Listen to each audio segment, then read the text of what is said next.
आणि हे मेणबत्त्या या ठिकाणी लावले आम्ही शांततेच्या मार्गाने. कमी जास्त अजून जर झालं तर त्याच्या नावाच्या मेणबत्त्या अडीने लावल्या या वरणगावच्या लोकांना, तर आमचं नाव बोलून ठेवलं तुम्ही वरणगावकरांचं.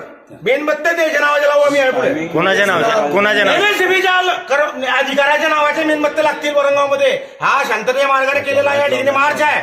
शांततेच्या मार्गाने केलेला एमएससीबी ऑफिसवर मार्च आहे. याचा बाण जर फुटला तर आम्ही एमएससीबीचे अधिकारी यांच्या नावाच्या मेणबत्त्या लावू. मुर्दाबाद मुर्दाबाद. या धिम्म अधिकाऱ्याचा करायचं काय? लोकांना वेठी धरणाऱ्या अधिकाऱ्याचा करायचं काय? लोकांच्या जीवाशी खेळणाऱ्या एमएससीबीचा करायचं काय? मुर्दाबाद मुर्दाबाद. मुर्दाबाद मुर्दाबाद. हे बघा, काल जवळजवळ महिन्याभरापासून या एमएससीबीचा लपंडाव सुरू आहे. वरणगावच्या नागरिकांना जे वीज पुरवठा वारंवार खंडित केला जातोय आणि ऐन उन्हाळ्यामध्ये लोकांच्या घरी पेशंट असतील, लहान मुलं असतील, वृद्ध असतील, अनेक समस्या असतात या ठिकाणी. तर त्या समस्या असताना सुद्धा या ठिकाणी एमएससीबीचे कर्मचारी किंवा अधिकारी असो यांच्या माध्यमातून काही कर्तव्यात कसूर या ठिकाणी होते आणि या लपंडाव एमएससीबीच्या माध्यमातून या वरणगावच्या जनतेला या ठिकाणी भोगावं लागतंय. सर्वप्रथम मी या ठिकाणी एमएससीबीचा आमच्या वरणगावच्या रहिवाशांच्या माध्यमातून, सर्व नगरसेवकांच्या माध्यमातून, भारतीय जनता पार्टी नगरसेवकांच्या माध्यमातून, सर्व नागरिकांच्या माध्यमातून मी निषेध व्यक्त करतो, जाहीर निषेध करतो. या ठिकाणी त्यांच्या माध्यमातून जो शोषण चालू आहे, या नागरिकांचं शोषण सुरू आहे, या ठिकाणी या लोकांची पिळवणूक आहे. एवढे मोठे बिलं भरून या ठिकाणी 3-3, 4-4 हजार बिलं भरून सुद्धा या ठिकाणी हा त्रास सहन करावा लागतोय. हा त्रास या ठिकाणी आम्ही खपवून घेणार नाही. त्यामुळे आज या ठिकाणी हे बघा, या ठिकाणी हे कुलूप लागलेलं आहे. ठीक आहे, आम्ही समजू शकतो की तुम्ही या ठिकाणी ग्राउंड लेवल मागील 20 मिनिटापासून आम्ही या ठिकाणी फोनवर सांगतोय, फोन उचलत नाहीये. त्या ठिकाणी सांगतो की या ठिकाणी आपण गेलं पाहिजे, त्या ठिकाणी कर्मचारी पोहोचले पाहिजे, या ठिकाणी कर्मचारी जात नाही.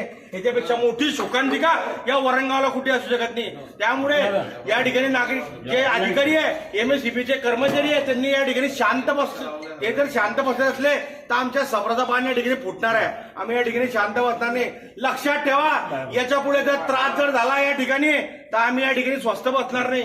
या ठिकाणी आम्ही स्वस्थ बसणार नाही. आणि या पुढे जर या ठिकाणी थोडासाही रोज रात्री लाईट जर गेली तर या ठिकाणी जशाच तसं उत्तर आम्ही या ठिकाणी एमएससीबीला देणार आहे. आज फक्त आम्ही ठिकाणी मेणबत्ती पेटून आमचा निषेध या ठिकाणी व्यक्त करतोय. पण मी काय म्हणतो, काल पण त्यांनी लोड शेडिंग केली होती, आज पण त्यांनी लोड शेडिंग केली की यानंतर लाईट जाणार नाही असं त्यांचं म्हणणं होतं, पण आज गेलेली आहे. मग तीच तर शोकांतिका आहे की बाबा तुम्ही परमिट घेता, त्या ठिकाणी ट्रिगरिंग करता. आम्ही तो विषय समजू शकतो, तिथपर्यंत आम्ही त्या गोष्टी सहन करतो. आणि एवढ्या गोष्टी सहन केल्यानंतरही जर तुम्ही या ठिकाणी तुमच्या टेक्निकल तांत्रिक अडचणी असो किंवा काही असो, त्याच्यामुळे जर वरणगावच्या शहराला या ठिकाणी एका ठिकाणची डीपी गेली, फक्त एका ठिकाणची डीपी गेली आणि पुन्हा वरणगाव शहराची लाईन ठप्प झाली, तर याच्यापेक्षा मोठी शोकांतिका कुठली असू शकते? ही एमएससीबीची चूक आहे. एमएससीबीने मान्य केली पाहिजे की या ठिकाणी एका ठिकाणी सुद्धा जर लाईन गेली तर एका ठिकाणी फॉल्ट झाला, अरे साधा पाण्याच्या शितोळा जरी पडला वरणगावच्या परिसरामध्ये तर एमएससीबीची लाईन चालली जाते. याला जबाबदार या ठिकाणी वारा सुटला, थोडासा वारा सुटला तर या ठिकाणी लाईट चालली जाते. याला जबाबदार कोण आहे तुम्हाला? याला अधिकारी जबाबदार आहे. अधिकारी नियोजन या ठिकाणी लावत नाहीये.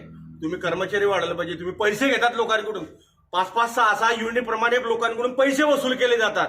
लोकांकडून पैसा तुमच्या माध्यमातून घेतला तर तुम्ही कस्टमर सॅटिस्फॅक्शन करू शकत नसाल तर तुम्हाला या ठिकाणी वीज पुरवण्याचा अधिकार नाही. आम्ही वीज बिल भरणार नाही हे मी या ठिकाणी या तुमच्या माध्यमातून एमएससीबीला इशारा देतो. याच्यापुढे जर असं जर झालं तर वरणगावचा 40,000 लोकसंख्येचं गाव आहे.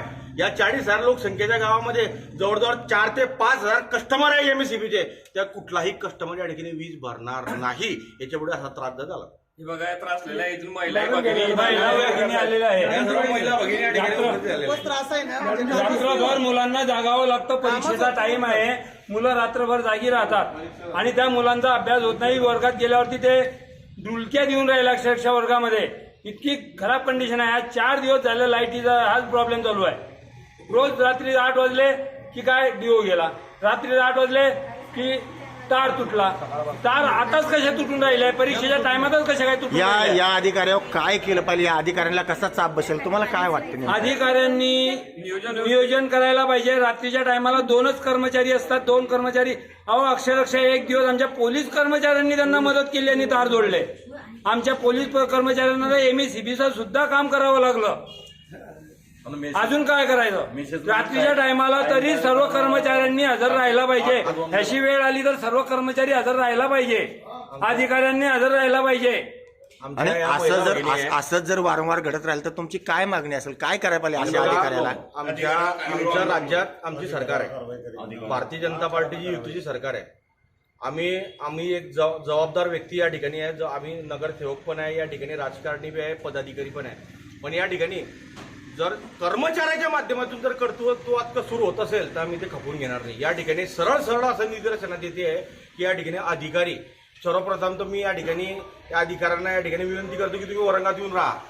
औरंगाबाद तुम्ही आल्यानंतर तुम्हाला औरंगाबादची समस्या समजेल. काही अधिकारी औरंगाबाद सुद्धा राहायला तयार नाही. हे अधिकारी औरंगाबादमध्ये कोणी इंजिनियर आहे, कोणी सब इंजिनियर आहे, कोणी सेक्शन इंजिनियर आहे, कोणी विभागीय इंजिनियर आहे. त्यांचा या औरंगाबादशी संबंध नाही. त्यांनी या ठिकाणी औरंगाबाद येऊन राहिलं पाहिजे. आणि विशेष करून या ठिकाणी जी आस्थापना आहे MSCBची ती जुनी झालेली आहे. या ठिकाणी जरासही काही एक थेंब जरी पडला पाण्याचा तर ते तार तुटून जातात. आता तुम्हाला काय उत्तर मिळालं, काय कधी लाईट काय सांगितलं? त्यांनी उचलला नाही. आणि MSCBच्या वरिष्ठ अधिकाऱ्यांचे ते साहेब आहे आमचे औरंगाबादचे, त्यांना फोन लावला म्हणे बो आम्ही जातोय करतोय, बस याची कर्मचारी कामावरती आहे, कर्मचारी फॉल्ट कारवाईची मागणी करताय का तुम्ही? 100% आम्ही या संदर्भात कारवाईची मागणी करणार आहे. आमदार मंत्री महोदयांना सांगून त्यांच्यावरती कारवाई करण्याचा आम्ही मागणी करणार आहे. तालुक्याच्या आदरणीय संजीव सावकारे, केंद्रीय राज्यमंत्री लक्षात खडसे, आमचे संकटमोचन गिरीश भाऊ महाजन, राज्याचे मुख्यमंत्री देवेंद्रजी फडणवीस यांच्यापर्यंत आज MSCBचा भोंगळ कारभार सुरू आहे. औरंगाबाद नाही तर पुरा जळगाव जिल्ह्यामधला MSCBचा भोंगळ कारभार आहे. याला आम्ही उजागर केल्याशिवाय शांत बसणार नाही. हे जे चालू आहे ना, या ठिकाणी साठं लोटं असं समजतं. याच्यामुळे पाणी पुरवठा विस्कळीत झालेला आहे. सर्व प्रकारचं शेड्यूल बिघडलेलं आहे. आज रोजी वरणगावमध्ये पाणी 5 दिवसानंतर येणार पाणी 8 दिवसावर 9 दिवसावर जावं लागत आहे. त्याला पण MSCB हीच जबाबदार आहे.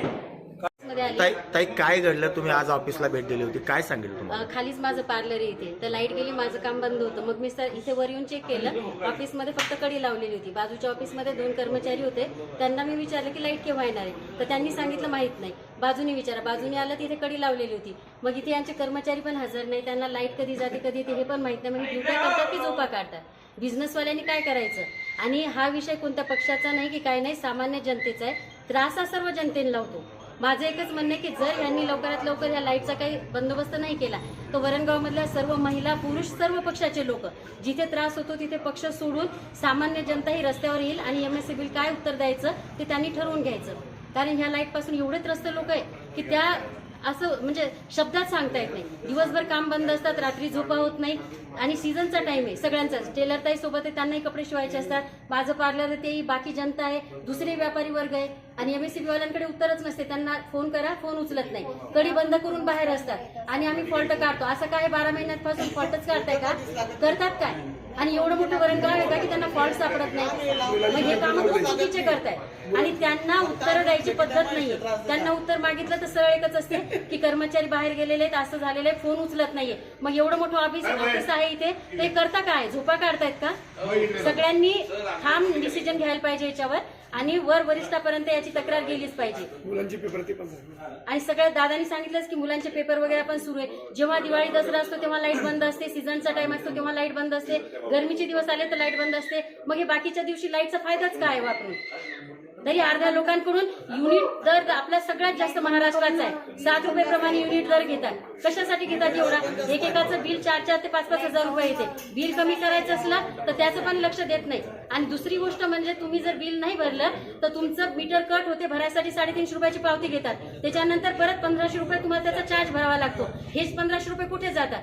कोटेशन घेताना 3000 रुपये भरले जातात. तर ते 3000 असताना मीटरचा चार्ज का लागतो? जनता बोलत नाही याचा अर्थ असा नाही की समजत नाही म्हणून. सगळ्या लोकांनी या गोष्टीवर थोडीशी दखल घेतलीच पाहिजे. आणि हे जे आता मेणबत्त्या लावलेल्या इथे तर काय ह्या मेणबत्त्या आज दरवाजाच्या बाहेर आहे. जर लाईटचा बंदोबस्त नाही झाला तर दरवाजाच्या आतमध्ये असतील. पुढे काय धमाका व्हायचा तो सगळे लोक पाहतीलच. मग हे मेणबत्ती या गोष्टीला सर्वस्वी हे कुंभार साहेब हे जबाबदार आहेत असं तुम्हाला वाटतंय का? Obviously. नाही नाही, या कुंभार साहेबावरती काय कारवाई करायला तुमचं काय म्हणणं आहे? या संदर्भामध्ये कुंभार साहेबावर कारवाई करण्याच्या माध्यमातून आदरणीय तालुक्याचे आमदार संजीव सावकर यांच्या माध्यमातून त्यांच्यावर कारवाई करण्याची मागणी आम्ही या ठिकाणी करतो. काय कारवाई करायला? कर्तव्यात कसूर करणं या ठिकाणी एमर्जन्सी लाईट वीज हा एमर्जन्सीचा भाग आहे. That is a part of life, आपल्या जीवनाचा भाग आहे. आणि हा जर वेळेवर मिळत नसेल तर याच्यामुळे लोकांची जीव धोक्यात आहे. लोकांचे जीव जाऊ शकतात, लोकांना मच्छर जावतात, मच्छरातून मलेरिया डेंग्यू होऊ शकतो. यानंतर लोकांचे उद्योग बंद पडतात, लोकांना या ठिकाणी काम करायला वेळ भेटत नाही. हा सर्व एमएससीबी एमर्जन्सीचा भाग आहे. हा जर विषय या ठिकाणी ते करत असतील ना त्यांच्यावर आम्ही गुन्हे दाखल करू. आणि हे मेणबत्ती या ठिकाणी लावले आम्ही शांततेच्या मार्गाने कमी जास्त अजून जर झालं तर त्याच्या नावाचे मेणबत्त्या अडीने लावल्या या वरणगावच्या लोकांना तर आमचं नाव बोलून ठेवतो तुम्ही वरणगावकरांचं. मेणबत्त्या त्याच्या नावाचे लावू आम्ही यापुढे. कोणाच्या नाव एमएससीबीच्या अधिकाऱ्याच्या नावाचे मेणबत्ते लागतील वरणगावमध्ये. हा शांततेच्या मार्गाने केलेला या ठिकाणी मार्च आहे. शांततेच्या मार्गाने केलेला एमएससीबी ऑफिसवर मार्च आहे. याचा बाण जर फुटला तर आम्ही एमएससीबीचे अधिकारी यांच्या नावाच्या मेणबत्त्या लावू.